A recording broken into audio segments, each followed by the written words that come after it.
एक आदमी नाम है निक जंगलों में अकेले घूमते घूमते एक अजीब सी गुफा पर आता है। गुफा के मुंह पर एक इंसान खड़ा है, मगर वो हिल तक नहीं रहा, जैसे किसी ने रिमोट से पॉज कर दिया हो।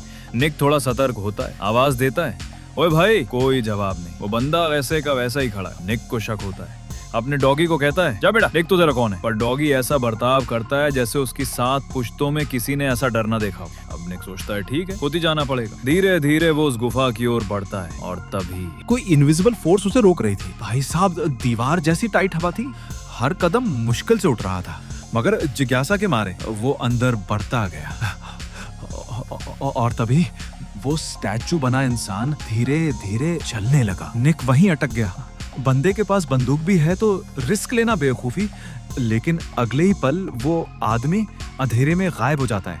निक को समझ नहीं आता कि पीछा करे या बाहर भागे। तभी पीछे की ओर कुछ और अजीब होने लगता है। गुफा के बाहर से रोशनी झपकती है, जैसे टॉर्च किसी ने ऑन ऑफ कर दी हो। फिर किसी की चीख सुनाई देती है, तेज, डरावनी, दिल दहला देने वाली। निक बिना जीपीएस के ऐसा उल्टा भागता है जैसे रणवीर सिंह बिन एनर्जी ड्रिंक के। बाहर पहुंचता है, मगर बाहर अब वैसा नहीं रहा। दिन की रोशनी गायब, चारों ओर रात का अंधेरा। निक कंफ्यूज, मैं अंदर कितनी देर था? 2-3 मिनट, मगर बाहर तो जैसे कई घंटे बीत गए हो। और उसका डॉगी गायब। निक अपनी गाड़ी की तरफ भागता है, मगर गाड़ी पर उगी है झाड़ियों की बस्ती। दरवाजे खोलने की कोशिश करता है, बैटरी डेड, गाड़ी काई से हरी हो चुकी है। उसका अपना ऑफिस आईडी कार्ड अब पीला पड़ चुका है, जैसे सदियों पुराना हो। निक आसपास मदद की तलाश में भटकता है, तभी उसे दिखती है एक पुरानी जीप, बिल्कुल अबैंडन्ड। उस पर भी झाड़ियां उगी हैं। अंदर से एक स्कूल बैग मिलता है, और वो बैग है उसके स्टूडेंट दाइशान का। निक समझ जाता है कि उसके स्टूडेंट्स उसे ढूंढने यहाँ आए होंगे। शायद वो भी उसी गुफा में गए, शायद अब फंसे हुए हैं। अब निक नहीं रुकता, वो ग्लो स्टिक्स ले आता है ताकि रास्ता याद रख सके। हर 10 कदम पर एक स्टिक गिराता है, लेकिन जैसे ही वो हवा की दीवार के पास आता है, ग्लो स्टिक जादू से हवा में तैरने लगती है। हाथ बढ़ाता है, स्टिक हवा में चलती है। फिर जब वो दीवार पार करता है, स्टिक नीचे गिरती है। अब निक और भी डेडिकेटेड हो जाता है। अब हम टाइम डायलेशन की ओर बढ़ते हैं। अब दूसरी ओर निक के स्टूडेंट्स भी उसी गुफा तक आ चुके होते हैं, साथ में 2 छोटे बच्चे भी। वो गाड़ी को पहचान जाते हैं, निक के पेरेंट्स की है। निक के पेरेंट्स भी कभी यहाँ से लापता हुए थे। सबको उम्मीद थी कि शायद ये सब क्लूज हैं उस लेजेंडरी फाउंटेन ऑफ यूथ के। अब स्टूडेंट्स भी गुफा में उतरते हैं। एक रस्सी उन्हें नीचे ले जाती है, पर अचानक रस्सी टूट जाती है। लिसा गिरती है, उसका पैर टूटता है। अब वो सभी अंदर और फंसे हुए हैं। दाइशान की टीम एक पुरानी रिकॉर्डिंग देखती है। मोटा बच्चा जो ऊपर छोड़ा गया था, वो वीडियो में बोल रहा है, मैंने तुम लोगों का 7 दिन से इंतजार किया। 7 दिन?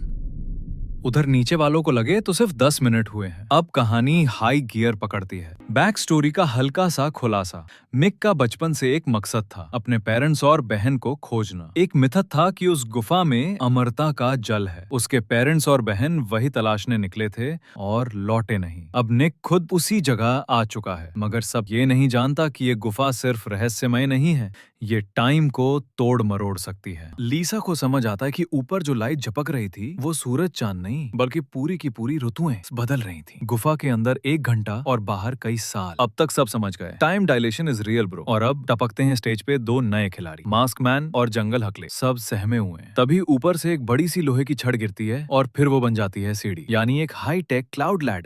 और तभी एंट्री मारता है मास्क मैन, और फिर वो लेपर पड़ता है जंगल के ओरिजिनल इनहैबिटेंट्स, यानी जंगली चाचा और उनके कजन से। मगर तभी मास्क मैन की सांस फूलने लगती है। क्यों? क्योंकि जैसे ही मास्क उतरता है, भाई साहब ऐसे तड़पने लगता है जैसे जलेबी पे दूध गिर गया हो। पता चलता है ये बंदा हमारी जनरेशन का नहीं है। अब खुलती है सदी की सबसे बड़ी गाथा, असली बैक स्टोरी। मास्कमैन अपने हाथ के गैजेट से सबके चेहरे स्कैन करता है और झन्नाटेदार होलोग्राम चालू होता है। News flash. 1000 साल पहले कुछ लोग एक गुफा में घुसे थे और फिर लापता हो गए। अब उनकी तलाश में टीम निकली है, लेकिन इस बार टाइम नहीं रुका, टाइम उड़ गया। बाहर की दुनिया वैसी नहीं रही बच्चा लोग। पेड़ पौधे एक्सटिंक्ट हो चुके हैं, पृथ्वी पे जीना नामुमकिन हो चुका है। इसलिए इंसानों ने बनाया ट्रायंगल शिप, यानी इलॉन मस्क का सपनों का बाप। अब इंसान जा रहे हैं मार्स पे घर बसाने। और भाई लोग गुफा में पले पले बन चुके हैं मॉडर्न टाइम के प्री हिस्टोरिक ह्यूमंस। अब हमारे हीरो दाई शान का दमदार मूव प्रोफेसर को बचाना है। दाई शान जाता है अंदर निक के छोड़े हुए ग्लोइंग स्टिक्स को फॉलो करते हुए, और वहां मिलता है प्रोफेसर निक जमीन पर अधमरा पड़ा। पास में है हवा की दीवार, जिसके अंदर हैं और भी इंसान, कई चेहरे जमे हुए।